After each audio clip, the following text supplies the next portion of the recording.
Welcome sa Tindig Pilipinas Season 2.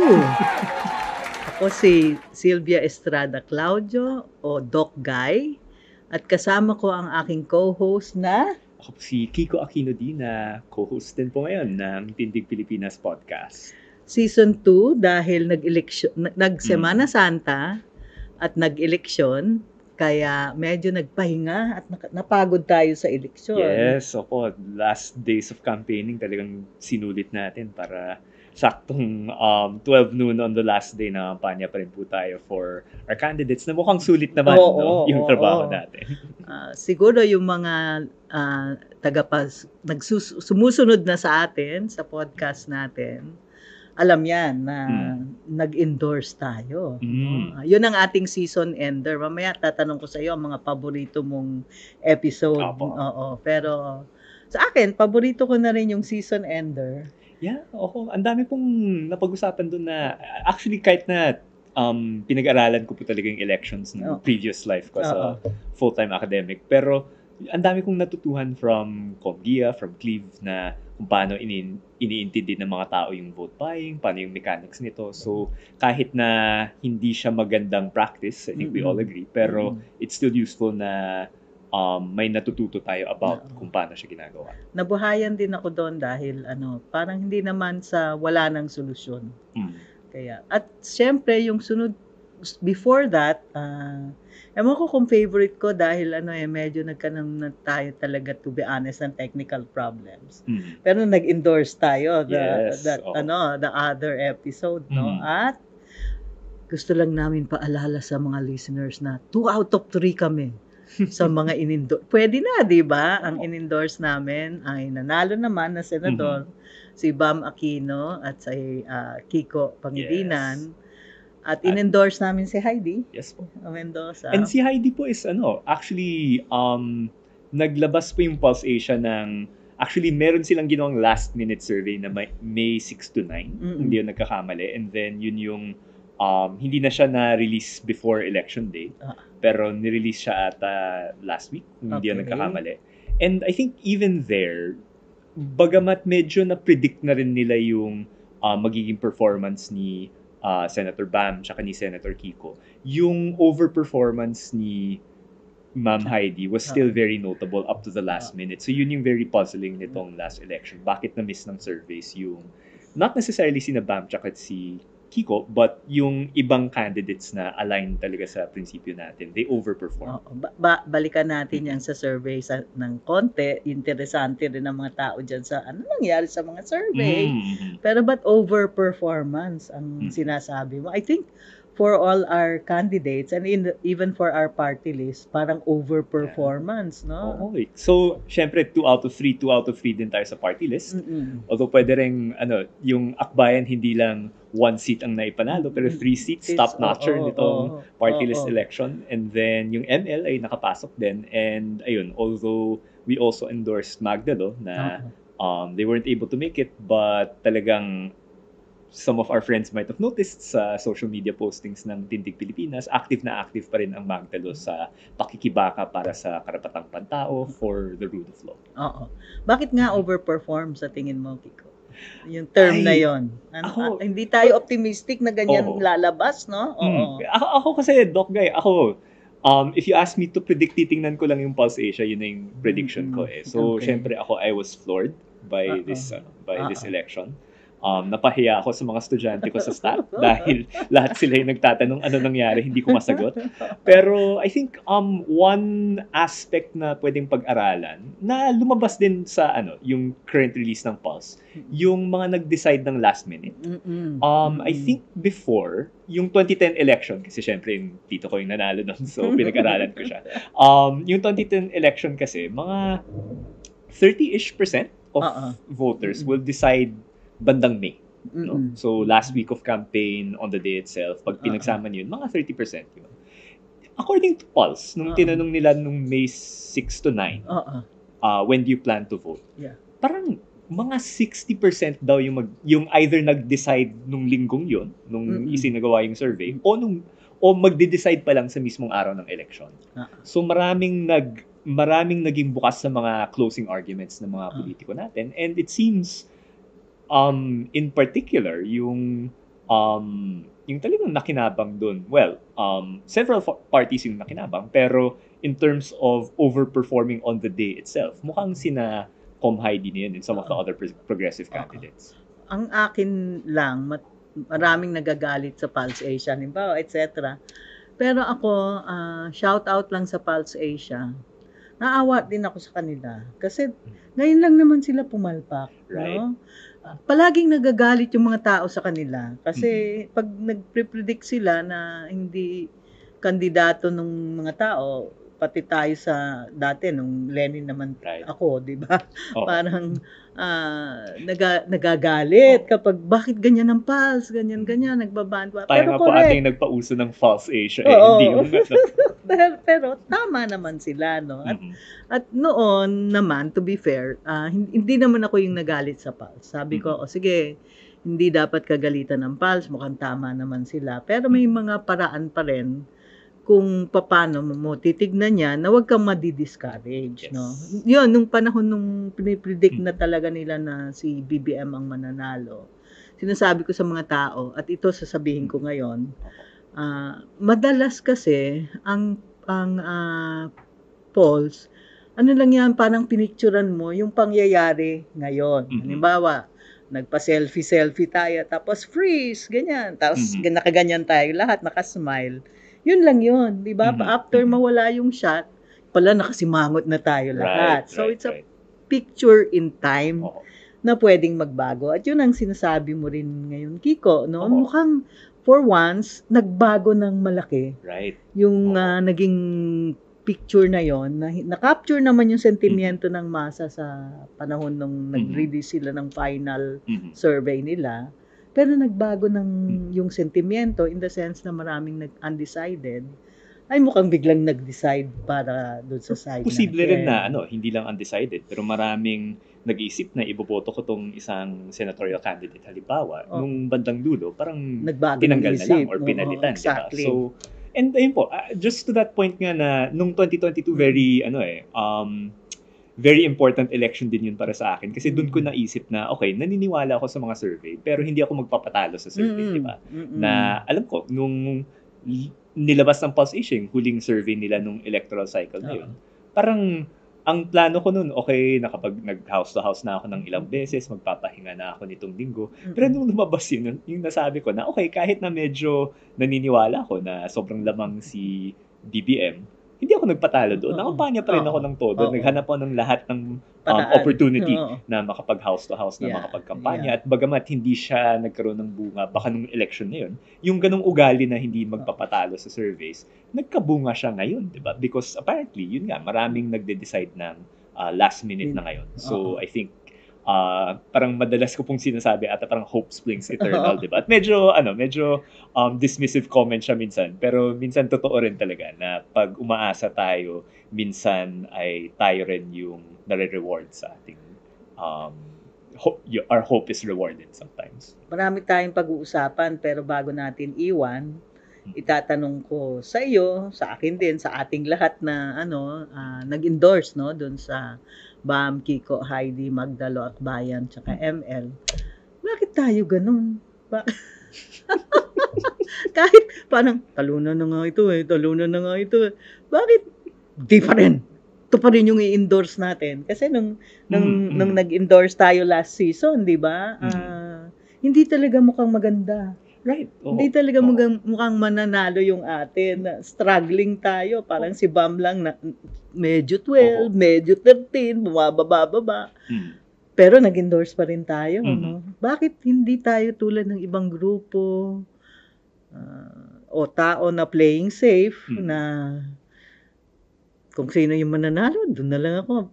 Ano ang dahilan? Parang obvious yung question, pero itatanong ko pa rin sa'yo. So ako po, bato-bato sa langit, pero di naman kasi tayo cloud chaser, di ba? Kasi alam mo yung tipong tao na mag-endorse kasi mananalo, tapos magmumukhang gwapo kasi yun, parang yung nanalo yung in-endorse niya. Pero tayo naman, yung base ng pag-endorse natin, ito yung gusto nating makita sa ating Senado, sa ating Kongreso, na gusto nating magkaroon ng isang Congresswoman Laila De Lima, ng isang Congressman Chel Diokno, or gusto nating maibalik si Kong Percy Sindanya dahil nakita natin yung kalidad nila ng panunungkulan ni Kong Percy at saka yung past experiences natin with Kong Chel and Kong Laila. So I think yun po, parang wala namang mawawala sa atin kung may ma-endorse tayo na matatalo kasi manalo man o matalo, sila yung gusto nating maging representante natin. So yung sinasabi ni former Commissioner Gia na in-interview natin before, pag-isipan ng eleksyon bilang isang parang job application period, period of candidacy, at ang pili mo, parang nag-hire ka ng tao, di ba? Kaya tayo, ito yung pinaka-qualified. Kung yung mga bossing sa taas ay hindi nakikita ng papayag sila sa palakasan o sa sure ball, hindi pa rin yun ang ire-recommenda natin, di ba? So, kaya naman tayo natuwa. Kaya mukhang hindi lang tayo ang ganung mag-isip this election. So, I think ever since naman din po pero ewan ko, parang may, alam mo yun, yung, ewan ko. Kasi parang andyan naman talaga yung mga ganung bumoto malaki din naman po yung nakuhang boto ni Leni Robredo noong 2022. And I think ang mahalaga is kahit na wala pa tayo dun sa tayo yung mayorya, we're still working on that, diba? At saka napaka-critical yung susunod na 3 taon para mas marami po yung ating makumbinsi na itong pamumuno yung dapat yung karapat-dapat para sa Pilipinas. Pero I think yun, mahalaga talaga na hindi nawala yung sigla, yung pag-asa na nakita natin noong 2022. At saka baka delayed siya ng konti pero nagkabunga siya ngayon. Buhay yung sinasabi nilang pink vote. Isa yun sa mga naging analysis. Tumayo, no? Kahit ilang taon na medyo naburo. Tumayo naman yun. Mukhang bumoto pa rin sa tingin natin, no? By the way, yung kulay na yan, dapat din pasukin natin yan. Yung mga pink, green, red. Yellow. Yellow. Yung mga suit pala natin, speaking as pink, yellow, red, lahat na yata ako. Kasi komunista rin daw yung red. Matagal rin akong inaakusahan ng bata ako. No? Ako naman, favorite color ko talaga ang green Pero wala, yellow yung kinalakihan. Pero parang ayoko na rin minsan kasi parang simbolo ng nag-aaway na basketball team.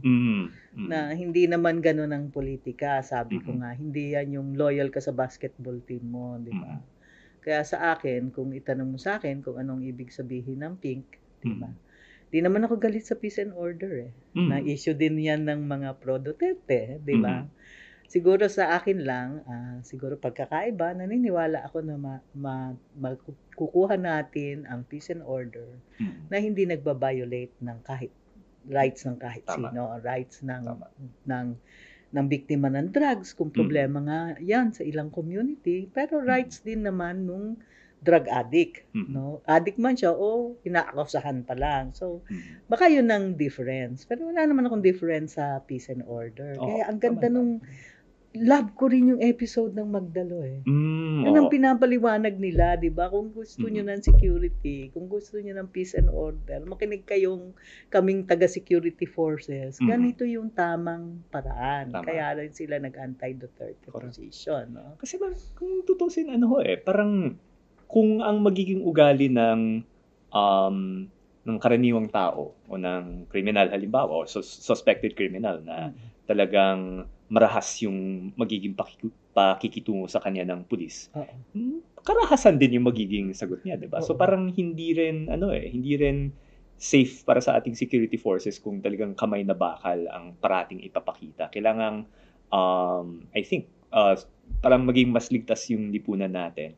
Kailangan fair yung magiging pagtingin ng lahat sa ating kapulisan. Diba? At saka, I think, bagamat, parang marami sa mga pulis nung panahon ni President Duterte ay naging parte ng campaign niya sa war on drugs. At saka, in a way, unfair yun sa mga pulis na talagang naniniwala na nandyan sa serbisyo dahil naniniwala sila na mahalaga yung seguridad sa kanilang komunidad. Unfair sa kanila na, kumbaga, nababahiran sila ng ganong stereotype na dahil pulis siya, corrupt siya, may kamay na bakal or something. So, I think talagang marami tayong pwedeng i-offer pagdating sa security. Pero yun nga, kaya critical yung next few months para makita yun ng mas malinaw. Parang palagi akong inaakusahan minsan, masyado kang idealistic, naniniwala ka na pwede magka-pulis na hindi ganyan-ganyan. Nanalo naman si Kiko at si Bam ngayong idealistic na ako We ulit. can hope, diba? Yan talaga yung mensahe ngayon. Kung depressed pa rin tayo after this election, well, I mean, marami namang reasons to be sad, pero may reasons din naman to be happy. At saka kung totoo na ang isang malaking dahilan na ganyan ang naging resulta ng election ay yung youth vote, mas lalo katuloy optimistic kasi itong mga batang to ay mukhang pumipili on the basis of something, qualifications, hindi popularity, hindi pa nanalo yung mga artista, no? Oo nga ho Na I think yun yung biggest surprise. Even more, kasi kung titingnan daw yung last pulse survey, medyo na-predict na nila si Bam tsaka si Kiko. Medyo off pa rin sa akbayan. Pero, and then, medyo nag-overperform nga si Com Heidi. Pero, yung performance ng mga artista, talagang bagsak compared to the expectations sa survey. At saka, yun ating mga parang last-minute decisions na talagang iboboto ko ba ulit si X o si Y na parang pare-pareho lang naman yung ino-offer tuwing nagkakaroon ng election.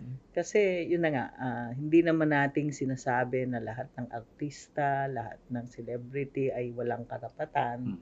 Sinasabi lang natin, naging baliktad na basta celebrity or artista, kahit walang karapatan, tatakbo na basta naging popular, no? So, napakaganda rin naman na naging resulta ng eleksyon na parang ang mensahe rin sa mga naghahanap ng posisyon. Just because you're popular, think twice before you run. Magkaroon naman ng konting humility, di ba? Okay. Tsaka siguro last point po yung isa pa, bukod sa humility, kailangan din ng paninindigan Kasi I think yung nakapagtatakad nitong election, yung karamihan ng mga nanalo ng top spots, malinaw yung pinaninindigan nila Yung iba gusto natin, yung iba hindi natin gusto. Pero nilinaw nila na nandito sila, di ba? Exactly. So kung papasok ka sa politika na wala lang, kung papasok ka sa politika na pag nanalo ka lang mo iisipin kung ano yung plataforma mo o kung ano yung prinsipyo nyo. I think yung mensahe ng taong bayan is tama na yan. Sa akin kasi, maganda sinabi mo yan kasi medyo masaya tayo na kahit natalo si Heidi ay talagang nag-overperform siya. Wala siyang pera, wala siyang malaking vote buying operation. No? Kahit maliit man lang, wala din. Oo kahit wala. No? Wala siyang ganung pera at machinery. Mukhang prinsipyo lang. Pero kaya babalikan ko rin na habang ikinalulungkot ko na hindi nanalo ang Magdalo. Kasi parang feeling ko kung nanalo ang Magdalo, i-claim ko 3 out of 3 sa Senado, 3 out of 3 sa party list kahit si Heidi ay hindi napasok kasi talaga ang ganda ng performance niya, no? Pero ikinalulungkot ko na hindi nanalo ang Magdalo pero never ko i-regret na in-endorse natin sila. Kasi sila po ay talagang nanindigan. Ayaw nyo man dun sa kanyang paninindigan, sabi mo nga, pero ito yung tipong swerte ang Pilipinas. Na may mga ganyang politiko at party list pa rin. Na sige, sabihin nyo na unpopular, sabihin nyo na hindi nyo nagustuhan, pero binoto sila kasi ng tao, malaki rin naman ang performance nila. O hindi sila binoto based on principle, not based on ugly face, beautiful face, kung ano man yung mga mali-maling, minsan maiinis ka rin hindi naman ko sinasabing bobo lahat ng Pilipino pero minsan ang bobo talaga ng mga dahilan ng ibang tao sa pagboto. Tuwa tayo sa eleksyon na ngayon kasi mukhang sinasabi mo nga karamihan ng Pilipino at sino man yung binoto nila, at least these elections mukhang voting on the basis of issues. At yun ang maganda doon. Kung natutuwa po tayo sa ganitong usapan, sana po i-like, share, subscribe, comment. Subscribe niyo po yung YouTube channel ng Tindig Pilipinas. Tsaka nandyan din po tayo sa Facebook, sa Spotify, at saka sa iba pang mga social media platforms. At please send us your comments. Meron din kaming Tindig Pilipinas page. At aming titignan na ang inyong comments. Positive, negative. Please send us your comments. Pati yung mga trolls tatanggapin namin pero hindi namin kayo papansinin. But please like, subscribe, and comment. Sige, segue tayo dun sa di nanalo ang akbayan. Alam ko naman, ikaw ay ML. Ako naman ay ilalabas ko na, akbayan ako. Hindi ko lang masabi noon kasi parang overwhelming akbayan na yung mga tao, no? Pero hindi akong nagpunta sa akbayan event. Ikaw ay naimbitahan. Yun. Kagagaling mo sa, medyo, sunburn ka ngayon, ha? Actually. Kasi ako nga hindi hindi ako nangingitim namumula lang po ako. Diba? Pero so yung akbayan, may parte din siya or isang malaking parte siya ng tinatawag na Atin Ito Coalition. No? So ito yung grupo na nagpapadala ng civilian missions dun sa West Philippine Sea na kinokontest ng China kahit na ito'y malinaw na nirecognize ng Permanent Court of Arbitration na ang parte ng dagat na ito ay parte ng exclusive economic zone ng Pilipinas. So, malinaw yun sa arbitral ruling, pero dahil maraming operations pa rin yung China dun sa area, ang naisip ng coalition, wala pa po ako nito, pero yung naisip ng coalition nila Paeng, third mission ito.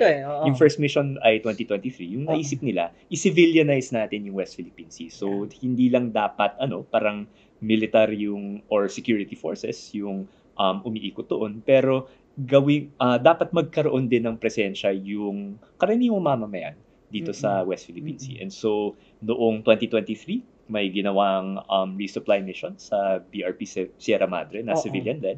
2024 naman, may pamasko sa mga mangingisda sa lugar na yun. And then ngayon, 2025, right after the election season na ako swerte ako na panay observer lang po ako doon, pero si Commander Paeng na siya yung president ng Akbayan na right after leading Akbayan into a historic victory ay meron din siyang historic na ginawa na inintindi niya kung paano i-execute ang Concert at Sea. Na yun yung project natin nitong third mission ng ating ito. Balita ko kaya yung marami dun sa gusto sumama hindi nakasakay kasi yung mga artista ay maraming kailangan para magkonsyerto sa dagat naman po, di ba? And ako to be fair, hindi naman natin sila pinagagalitan. Talagang kailangan ng artista ng maraming bagay para makapag-concert, no? At saka to be fair po, kung i-breakdown po yung personnel doon, mga 200 more or less yung nasa Kapitan Felix Oca, yun po yung ship na ginamit.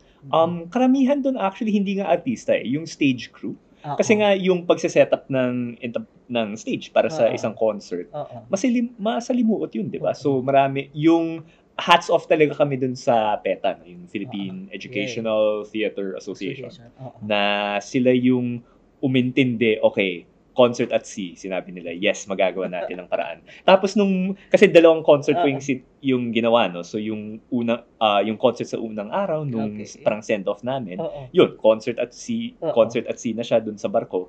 Pero nung parating na kami dun sa Pag-asa Island, kung saan dapat isasagawa yung second concert, maulan.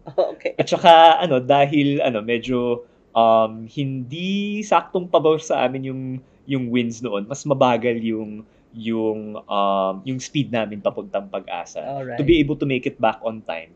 Hindi na pwedeng huminto para sa concert. Kailangan while moving, isasagawa yung concert. Wow. So, alanganin yung on stage, basa while moving. Kawawa naman yung mga dancers, di ba? So, nilipat siya sa loob ng isang training deck na mas makitid pa ata sa lugar natin ngayon.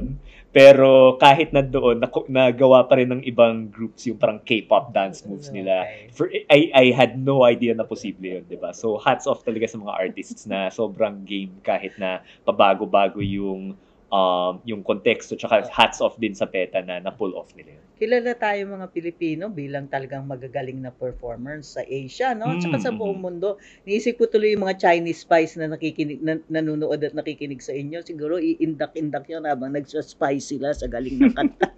Oo, parang pasway-sway, di ba? Habang nagli-listen. Pero hindi lang po ang mga Pinoy yung nandun po, no? So, actually, to be fair, 5 acts po yung kasama ng second concert doon po mismo sa Pag-asa. 2 doon Pinoy, 3 from international po. So we had one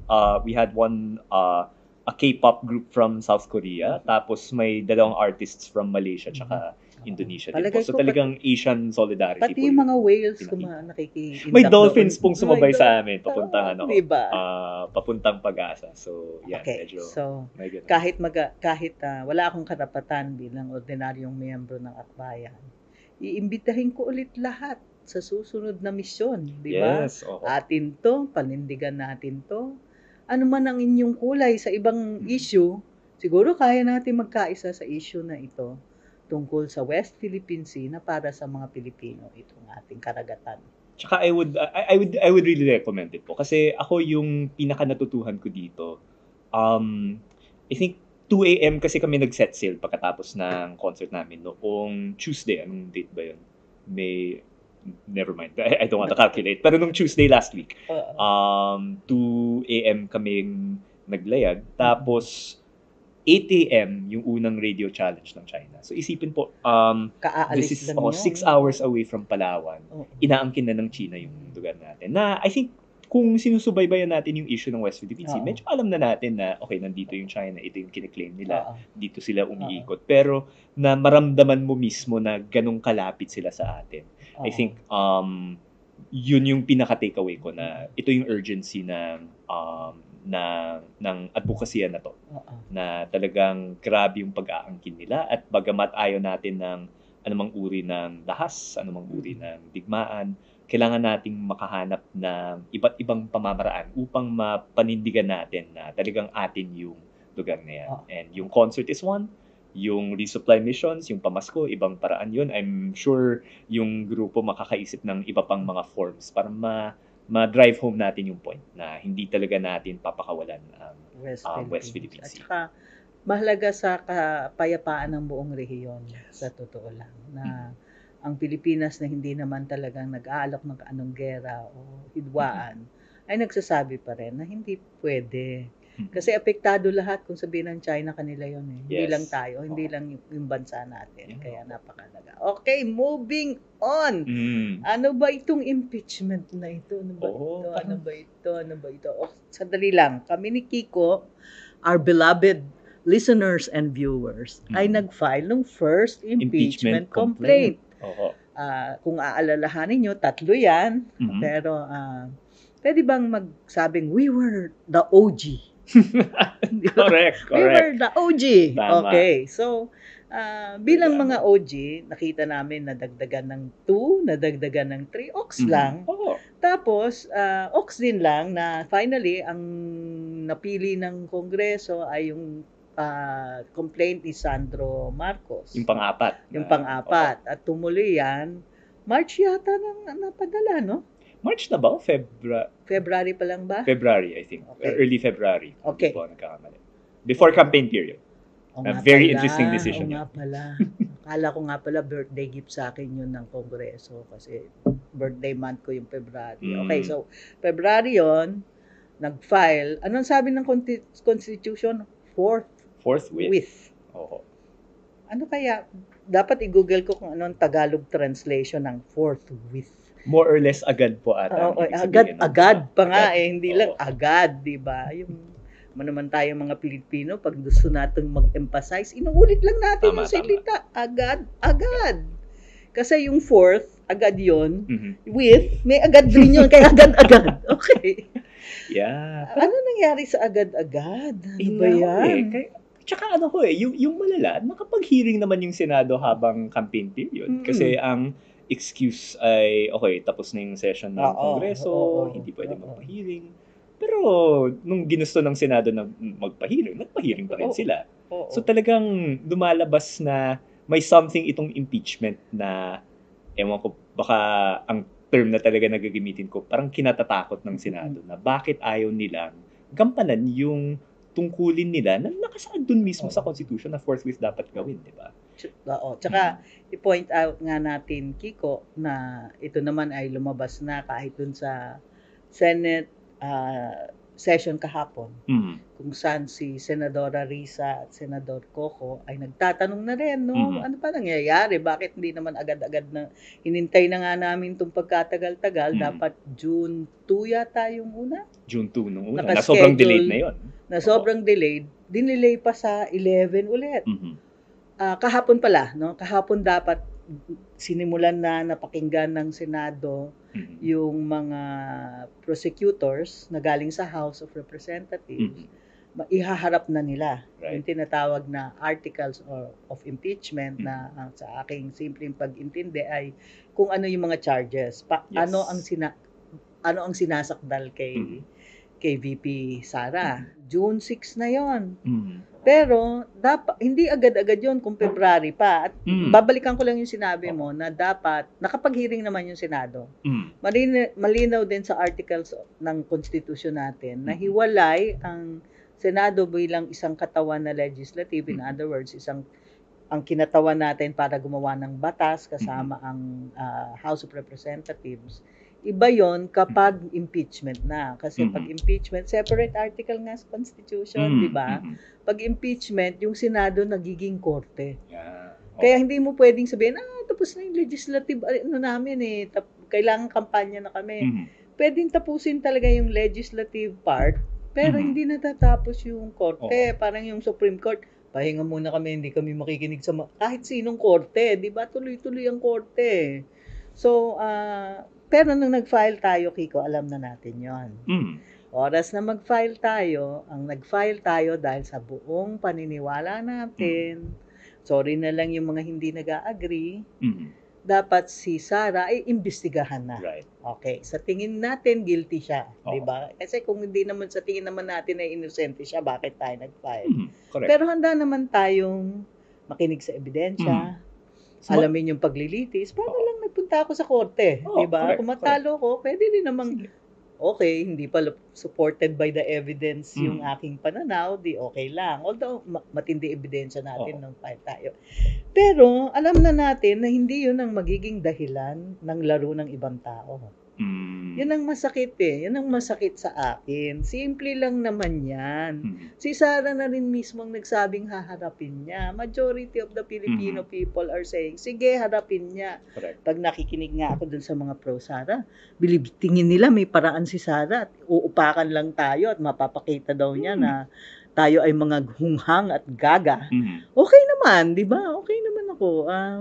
Paulit-ulit tayo sa programang to, naninindigan tayo, pero wala naman tayong masamang patatas sa iba ang pananaw sa atin.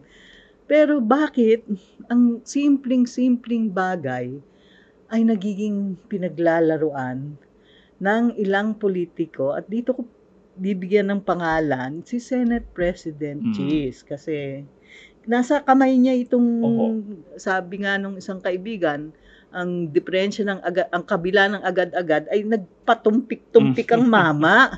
Dinaga. At isa yan sa mga malinaw na nakikita ko. Sabihin na natin, naglalaro na talaga yung mga politiko dyan.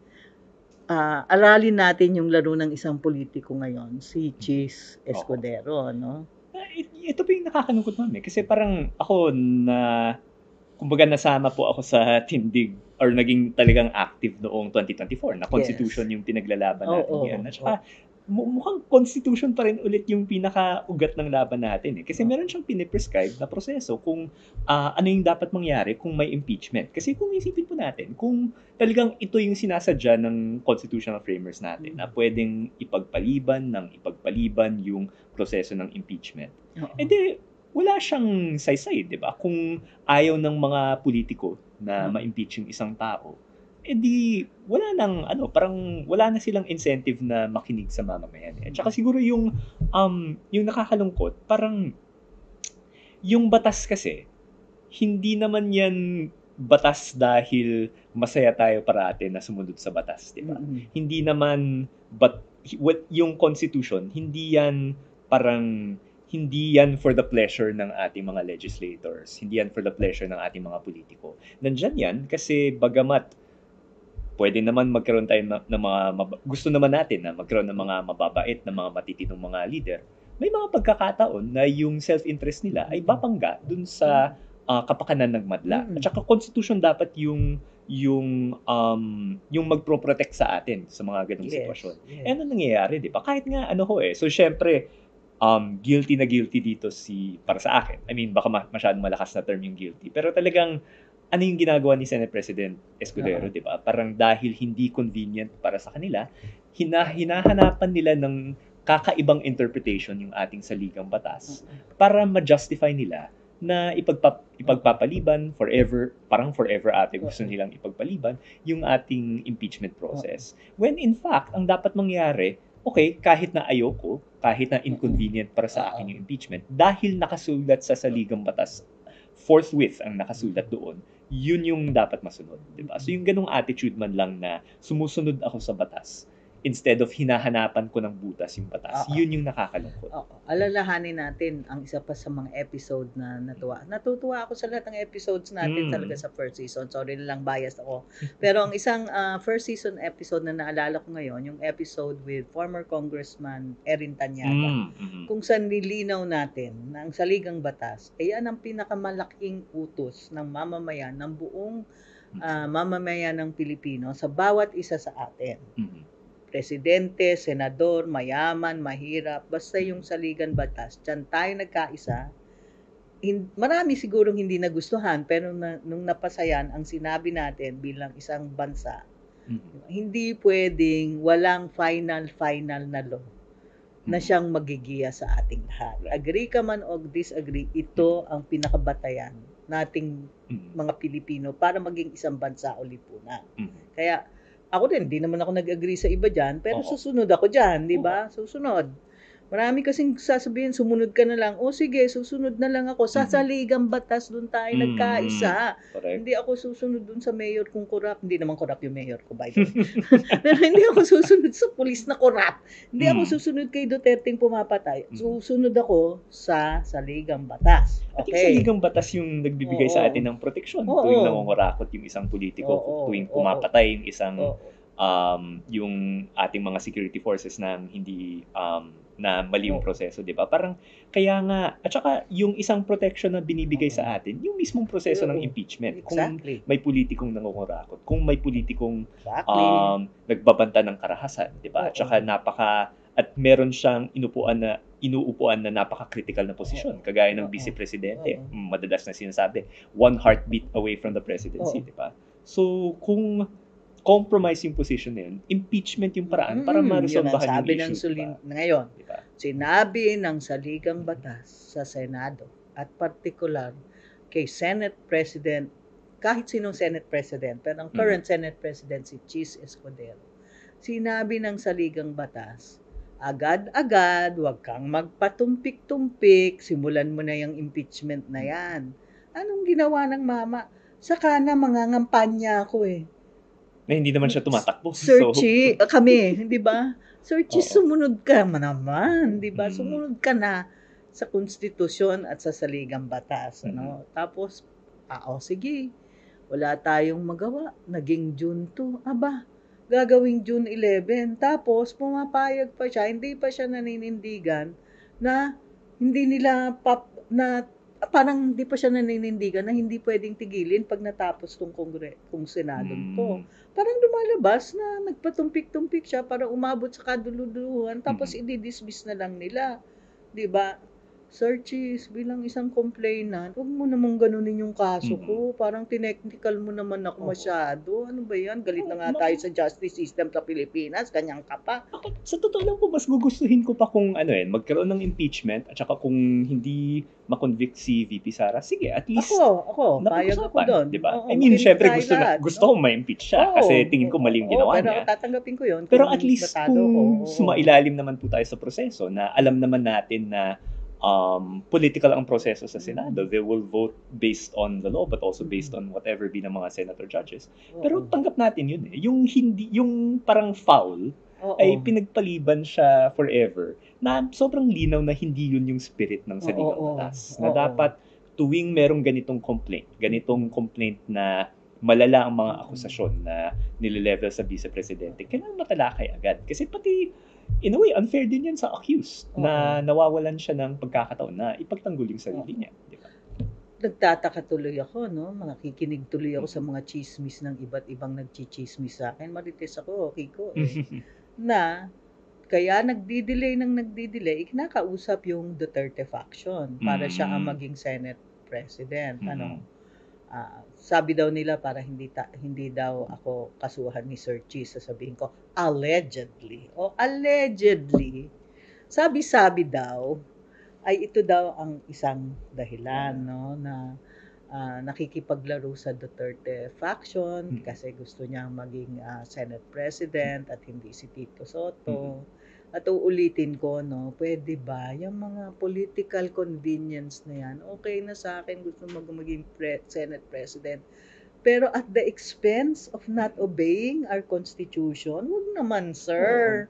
Tsaka naman, sir, kausapin mo na lang yung mga yun. Gusto naman daw ni Sara na ituloy, no? Tsaka parang hindi lang yung political hindi lang yung, ano ba yung term na yun? Hindi lang yung log rolling yung nakakainis pero parang sana sabihin nyo man lang, di ba? Parang panindigan nyo yung pinaniniwalaan nyo. Kung sa tingin nyo, okay lang yung paglulustay sa confidential and intelligence funds. Okay lang yung grave threats na binaba ni VP Sara. And then i-acquit nyo siya. Diba? Maraming yung Duterte faction, proud naman silang nagsasabi na i-acquit nila si VP Sara Duterte. So hayaan yung magkaroon ng impeachment process at i-acquit niyo siya, di ba? Sabihin niyo na ito yung pinaniniwalaan niyo, di ba? Na yun din yung parang again, yung for me napakahalagang leksyon nitong election. Pinaparusahan ng botante this election, pinaparusahan nila yung mga politiko na walang paninindigan. Na politics of convenience. Yung convenience na parang ayaw pumanig, pabebe, na parang ayaw mahuli dahil ito yung position nila, di ba? Yun yung yun yung mga hindi binoto nitong election, di ba? Tapos sa tingin ng mga senador natin na doing the same thing, na umiiwas sa paninindigan, parang in the long run, magiging okay yan sa political career nila. Okay. Tsaka, patawarin na ako ng mga tao, masungit ako ngayong umaga, baka naman dahil paggising ko dumami yung white hairs ko dahil dyan sa pinakinggan ko yung Senate session kahapon. Ang isa pang parang nagiging malinaw sa atin, parang akala ba nila tanga tayo? Akala ba nila hindi natin nababasa yung mga ganyang kilos nila? No? At ako, uulitin ko, complainants kami, sir. Huwag nyo kaming i-technical. Kasi okay sa akin na ma-convict. Sabi mo nga, gusto natin ma-convict. Okay lang kasi convinced tayo, meron siyang pagkuha ng confidential funds at iba pang kaso, no?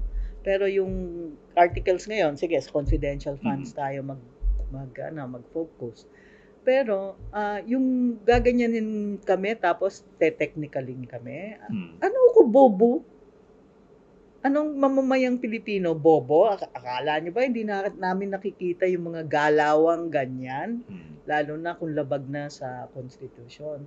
Huwag naman nyo iisipin na gago ang mamamayang Pilipino. Alam namin na ang larong yan ay hindi larong ayon sa tamang paraan at ayon sa paninindigan. Yung mga larong yan ay pinaghahati-hatian nyo na naman ang kapangyarihan.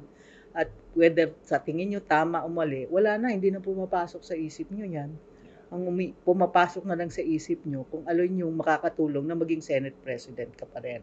Yun ang aking matinding paniniwala. Sige, gawin mo yan, pero wag mo namang isipin na bobo kaming lahat na hindi namin nakikita yung ganang klaseng galawan. Parang silang plaka ako dito sa Constitution Pero yun nga yung point ng Constitution Hindi naman niya sinasabi na walang ganyang kalakaran sa Senado, di ba? Na zero yung self-interest. Tanggap naman natin na merong na bilang tao, hindi natin maiwasan na bukod sa kapakanan ng banda, isipin ko yung sarili kong welfare, di ba? Pero may hangganan yang dapat. Hindi pwedeng unlimited yung pag-pursue mo ng pansariling interest, di ba? Kaya meron tayong ganitong mga malinaw na patakaran sa konstitusyon. Hindi yun, forthwith pag-usapan dapat ang impeachment. Or even, syempre ngayon deserve ni Senate President Escudero na kanya yung focus ngayon kasi nasa kanya yung ball Pero even yung lower house na parang nakasulat doon within 10 business days, within 10 session days masasama sa order of business yung impeachment complaint. 2 buwan tayo nag-antay bago yun inakyat sa Senado, di ba? So parang hindi naman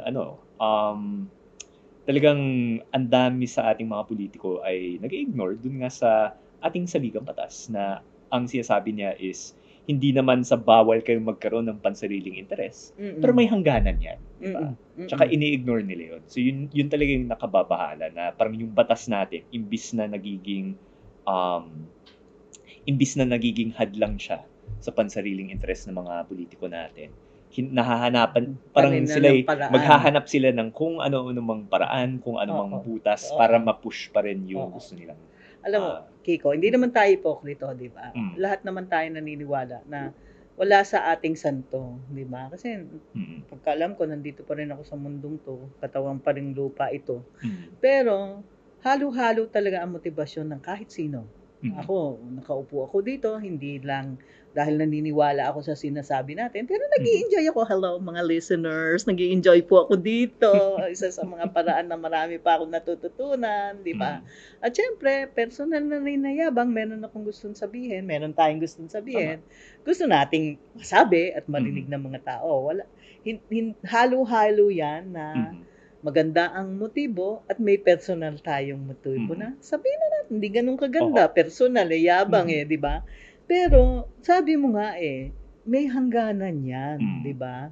Kasi kung dito na lang sa podcast, may batas. Meron akong hindi pwedeng sabihin. Kasi allegedly pa tayo, diba? At saka kasi sinungaling, di ba? At saka yung allegedly, hindi ko lang sinasabi yan para hindi ako kasuhan. Sinasabi ko rin yan, all listeners. Ito yung narinig ko, pero may pagkamarites yan. Kaya, lagyan nyo ng konting hinto na sabihin nyo, sinabi ko si Nito Guy, itong nangyari, sinasabi ko nang narinig ko yon. Maaring isama yun sa analysis yan, pero wag nyo namang pagdiinan na hindi yan nakataga sa bato, diba? Kaya importante yung ganon, diba? Meron tayong mga pamantayan, yun din ang sinasabi mo. Kaya pwede din naman na naintindihan naman natin yan. Wala nga sa ating bobo na itong ating mga politiko. Marami sa kanila, hindi ko naman nila lahat, ay talagang mahilig sa kapangyarihan at na maimbisyosong mga tao ito. Okay na rin yun, di ba? Pero wag naman yung walang hangganan na ang tuloy, yung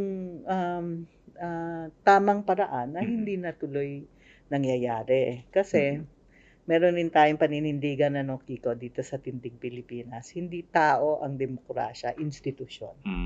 Okay, paraan, gobyerno. Ito yung gusto nating mabuild. Kaya, maliban sa, sige, nagpe-personalan minsan tayo, pero hindi, ang criticisms natin sa tao, hindi yung tao ang criticism natin, leader ka ng isang institusyon, siguraduhin mo ng ang paniniwala ng mamamayan, ang integridad ng iyong institusyon ay naninindigan, tumatagginting, para ang mamamayan naman natin ay magkaroon ng kumpiyansa sa mga institusyon na ating niluluklok para pagsilbihan sila.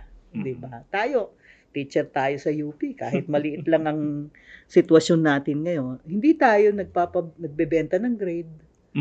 Kung mag-check tayo ng paper, nakakainis, pero talagang dinidibdib natin yun bago tayo magbigay ng grade, di ba? Lalo na ngayon na may deadline tayo na palapit. Oo, kasi gusto ko man yung estudyante na buwisit ako dyan, tingin ko intelihente siya, tingin ko bobo siya. Hindi yun Kailangan, pag nagbigay ako ng grade, naniniwala ang estudyante na deserve niya yun. Yes. Naniniwala ang estudyante na sa buong pagkailam ng isang teacher na marunong naman, nag-aral naman, at bakit tayo nag-aaral, ito yung nagawa mong performance. Institusyon ng UP na para sa mamamayan. Kaya, hindi personalan yan Never naman ako na personal ng estudyante. Good or bad, di ba? Pass, fail, good grade, bad grade. Wala, love ko naman lahat ng, I love you all students. Love ko naman ang mga estudyante, pero mahalaga sa akin, na ang isang institusyon na naninilbihan sa mamamayan ay pinagkakatiwalaan ng mamamayan. Kaya may hangganan, sabi mo. At yun din ang sinasabi ng konstitusyon. Sino ka pa man, mapangalan mo man ay Chis Escudero, Soto, kung sino pa man, hindi ba? Ang hawak mo, hindi yung pagkatao mo, hindi lang yung personal na interest mo, ang hawak mo, ang isa sa pinakamahalagang institusyon ng mamamayan, ang Senado ng Pilipinas. Ang sa akin, malinaw na hatol nitong eleksyon is kapag wala kang prinsipyo, kung takot kang manindigan, may parusa yan, di ba? At saka si Senate President Chis ay up for re-election or election for a different position. Maalala yan ng mamamayan. Kakausapin mo yung mga kakulay mo at kakulay ko. Actually, kasi parang, ako, kasi hindi lang naman tayo nandito, di ba? Parang marami tayong mga kasama, marami tayong mga grupo na nagpakitang gilas nitong Oo. eleksyon, di ba? Okay, At saka okay. talagang balak natin na hindi yan one-off. At saka talagang labag sa prinsipyo Totoo ng yan. isang demokrasya. Oo. Ang politikong, yun, parang taking the law into his own hands. Yes, di ba? yes, yes. So, Totoo yun po, naman. yun yung Agree paalala naman lang. ako, Seb. Pero ang ultimate naman na pwede nating sabihin ay, di ka namin iboboto at ngumbinsi pa kami sa iba na wag, di ba? Kung Tama. ganyan ang kilos mo. May listahan kami, are you naughty or nice? Parang Santa Claus. Okay. Sige. Na medyo na in a way, na-implement natin yun nitong election. Maraming Oo. mga hindi masyadong nice na senator na hindi biglang nanalo. Diba? Exactly. Announce mo na kasi hindi naman din tayo yung madaldal lang. So, Meron yun po. kamay, paa at katawan tayo. Kumikilos tayo para sa ating paniniwala. Naniniwala tayo dapat matuloy na ito. Announce mo So, na yung yun po. ating Meron po activities tayong sa mga Tintin. gawain sa darating na linggo. June 9 to 11 sa Senado dahil nga matitigas yung ulo ng liderato ng Senado. Diba? Gusto nating ipaalam sa kanila na ayun po, nandito yung mamamayan at malinaw yung hiling natin na dinggin na sa wakas yung impeachment hearing. Kung guilty man si VP Sara o hindi, ilabas na natin yan para ma-resolve natin yung issue at saka makapag-move on tayo. So para maipahiwatig natin ng malinaw yung mensaheng iyon, meron tayong activities from June 9, magsisimula. 9 a.m. meron po tayong isang ecumenical service na gagawin sa harap ng Senado. 9 a.m. po ng June 9, madaling alalahanin. Tapos June 10 hanggang June 11 po, babantayan po natin yung Senado. So June 10, simula ng 4 p.m., magkakaroon tayo ng isang vigil kung saan mag-aantayin talaga natin. Hindi natin titigilan yung mga senador hanggat ginawa nila yung sinabi nila, yung pinangako nila na June 11 na pagtanggap sa mga prosecutors ng lower house, no. And then dun mismo sa June 11 meron tayong isang malaking demonstration gathering 1 p.m. Sa harap ng Senate. Yun po yung talagang with the loudest possible voice mananawagan tayo na yun, Senator Cheese, sa lahat ng mga senador, dinggin nyo na yung kaso ng impeachment. So, kasama ako dun sa misa, Kiko. Baka hindi pa alam ng iba sa ating mga listeners. Di ako relihiyosong tao. Bitado ba ako doon? Invited po, syempre, ma'am. Nasa inyo na po kung sasama. Ecumenical yata, sabi mo. Ecumenical service po. So, hindi naman misa yung, hindi naman para sa, isang grupo lang ng mga simbahan. Lahat ng gustong sumama at manampalataya, anuman ang kanilang reliyon. Baka katulad kung wala, baka imbitado pa rin ako doon. At saka to be fair po, just ma-shoutout lang po kasi part tayo ng first impeachment group na meron tayong dalawang pari na kasama, si Father Robert at si Father Flavi. Kung hindi po ako nagkakamali sa third impeachment group, marami rin pong active na Christian groups doon. So mahalaga nga po na inclusive po yung ecumenical service natin. Binibiro ko lang ikaw, Kiko na naman binibiro ko. Diba? Kasi ayoko rin, naniniwala ako, saludo ako sa mga tao na ang kanilang spiritualidad, iba man sa akin, ay pinapasok sa mga ganitong larangan kasi ang tama o mali, nakapasok din naman yan sa iyong paniniwala, bilang Kristiyano, Muslim, kung ano man, no. Kaya nagbibiro lang ako kasi maraming nagsasabi na, yun na naman kayo, dadasal-dasal. Pero depende kasi kung anong pinagdadasal. Kaya kahit ako ay labas sa ganyang dasalan madalas, malaki pa rin ang aking pagtanggap at pagbilib, no, sa mga tao. Kaya kung kayo po ay medyo hindi na naniniwala sa ganyan, okay rin naman na hindi sumama. Pero hindi ko rin bibigyan ng masamang interpretasyon yung mga taong sinasama ang kanilang religious belief sa ganyang mga activities. Tingin ko, ako very acceptable sa akin. Again, basta manindigan, di ba? Tsaka dahil naka-yellow din naman po ako, di ba? Parang I think, sa kasaysayan ng Pilipinas, gets very complicated relationship ng pananampalataya at saka ng progressive movements, di ba? Pero, yun, yung EDSA kasi hindi rin po matatanggal na bagamat very progressive yung sinulong at na-achieve ng EDSA. nandyan din yung ibang religious groups, yung Catholic Church, pero I'm sure marami ring ibang religious groups na nandun. So, in a way, dito sa Pilipinas, meron tayong kasaysayan na kahit na hindi po tayo nag-agree sa lahat ng bagay, kung sa larangan ng religion, sa larangan ng ibang mga social issues, tuwing merong mga very fundamental na nangyayari, na not to say it's more important, pero kung nagkakasundo po tayo sa isang issue, kagaya ng demokrasya, kagaya ng pananaig ng constitution, pwede naman po tayo magsama-sama. Hindi ba yon ang mensahe din ng tidig? May paraan eh. Hindi naman masama kung nagkakaiba eh. Correct. Pero may paraan na pagsasaayos na hindi tayo nagkakasakitan, nag-aaway, no? So, ganyan po mga listeners and viewers. Tignan mo hanggang religion pinasok na namin. Pero bilang siguro masarap magkwentuhan, no? Bilang huling parang mensahe namin bago kami mag-goodbye sa inyo for the first episode of the second season of Tindig Pilipinas.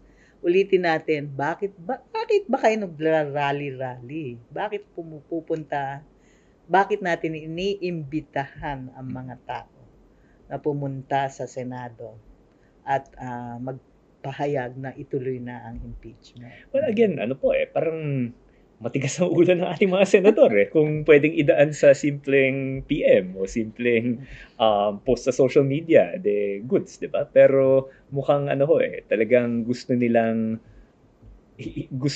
makita na parang gusto nilang makita na hindi sila titigilan ng taong bayan kung hindi nila gagawin yung tungkulin nila. At nakakalungkot, for me, nakakalungkot na kailangan umabot dito. Pero kung yun yung kailangan, and then tayo sa tindig, tsaka lahat ng karamihan ng mga progressive forces, lalabas din naman para maparating sa ating mga senador na kailangan nilang gawin yung trabaho nila. Hindi ito i-ignore ng taong bayan kung magiging pabaya sila. At saka para mapakita natin yan ng malinaw, sana marami po tayong lalabas sa mga araw na ito, June 9 to 11. Lalo na sa mismong June 11 na ito yung current na pangako ng liderato ng Senado na tatalakayin yung impeachment. Sana maging goods na siya sa wakas sa pangako niya. Ako naman, summary na lang na napag-usapan natin din tungkol sa impeachment. Ang konstitusyon natin sa Ligang Batas, na yun talaga, lahat tayo susunod, ay nagbigay ng paraan para sa ordinaryong mamamayan, kasama na kami ni Kiko, na kung kami ay may problema sa kahit pinakamataas na opisyal ng gobyerno, sino pa man yan, pero sa particular na kaso ngayon, si VP Sara, binigyan kami ng paraan para sabihin, imbestigahan nyo nga, please yan, litisin po natin yan. Sa hirap at sa pagod din namin, at sabi natin, yung iba namang kongresista ay ginawa ang kanilang katungkulan, ay inakyat sa Senado, ayon na nga sa Saligang Batas, yung aming kaso, yung aming hinihinging paglilitis. At ayon rin sa Saligang Batas, dapat dinggin to ng agad at kumpletuhin. Yun ang sinasabi ng ating Saligang Batas. Kaya sa akin, pagod rin naman na ako mag-rally sa totoo lang, sa tanda kong to. Pero sa karanasan ko, yun ang nagiging paraan kapag sila ay hindi nakikinig sa mamamayan. Sana nga, hindi na nga, sabi mo nga, sana na makinig na lang sila. Pero kung kailangan, nako po, kahit meron na akong tungkod, gagawin pa rin natin yan dahil may pagmamahal din naman tayo sa bayan. Sige, di ba, magrarally tayo para masunod ang Saligang Batas. Para rin makita na yung ebidensya, malaman pro or against Sara Duterte, whatever, malaman ng mamamayan kung may saysay yung sinasabi nating kaso. Para rin malaman kung guilty or innocent siya.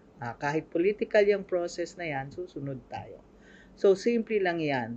Ang sinasabi natin ulit, may paraan tayo dapat na gawin para sundin ng ating mga opisyal ang tamang paraan na sa Saligang Batas. At dahil parang tinetechnical tayo, inaanyayahan namin lahat, ano man ang iyong paninindigan, kung naniniwala ka na dapat sundin ng pinakamataas na opisyal ng Pilipinas ang Saligang Batas, at ibigay sa mamamayan ang karapatan na binigay ng saligang batas. Please po makirally po kayo sa amin on June 11. Okay. Finished? Finished. Say goodbye, Kiko, muna. So maraming salamat sa mga nakikinig ngayon at saka ang message namin ni Doc Guy sa lahat ng ating mga nakikinig ngayon ay definitely we love you all.